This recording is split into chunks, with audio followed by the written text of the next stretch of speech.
এনেকুৱা ঠাণ্ডা দিন হ'লে মানে সৰুকালৰ কথা এটা মনত পৰে বুজিছেনে। এই আমি সৰুতে এনেকুৱা দিনত যেতিয়া কটা লাগে, বৰষুণ নেৰানেপেৰাকৈ আহে দিনৰ পিছত দিন, মানুহবোৰে পথাৰৰ পৰা গোটাই আনে, পাম পথাৰৰ পৰা গোটাই অনা সেই মটৰ মাহ কলা মাহ সেইবিলাক ভাজে, দূৰ দূৰণিৰ পৰা গোন্ধত আমাক বলিয়া কৰি তোলে। আমাৰ ঘৰত আকৌ এইবিলাক ব্যৱস্থা নাছিল, যিমানেই নহওক সৰু মন খুব লোভ আছিল। তাৰপিছত এবাৰ মানুহ এঘৰ বা দূৰ দূৰণিৰ পৰা গোন্ধটো আহোঁতে গম পালোঁ ইহঁতৰ ঘৰতহে ভাজিছে। আমি গৈ পালোঁ, বাটেদি 4-5মান ঘূৰিছোঁ, নাই গৃহস্থ কাণ খা নাই। আকৌ আহি পেলাই পদূলিমুখ পালোঁহি, পিছত দেখিছোঁ মানুহ ঘৰত দোল পাল কাজিয়া। আমি ওচৰ চুবুৰীয়া গোটেই সৰু সোপা গৈ বোলো বলচোন বিষয়টো কি জানি আহোঁ। আমি গ'লোঁ, গম পাইছোঁ এঘৰ হাঁহ ইঘৰে খালে।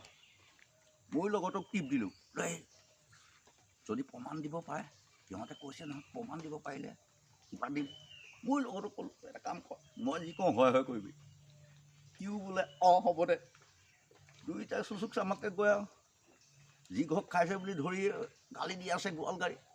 মই বোলো আমি নেখাওঁ বুলি কওঁতে আপোনালোকে মানে চুৰ কৰা হাঁহ মাংসহে ভাত খোৱালে। প্ৰমাণ পাই গৃহস্থই ধৰিলে নহয় হেঁচা মাৰি। পিছত আমাক প্ৰমাণ পাই খুব ভাল পালে গৃহস্থই। এই ভিতৰৰ পৰা আপোনাৰ দুটাক মোক আৰু বন্ধুটোক 4 অনা আৰু ভাজা মটৰ কেইটামান দিলে। আমিও আৰু আচল মালটোৱে পালোঁ যেতিয়া গুচি আহিলোঁ। দুই ঘৰে দোল পতাল যুদ্ধ।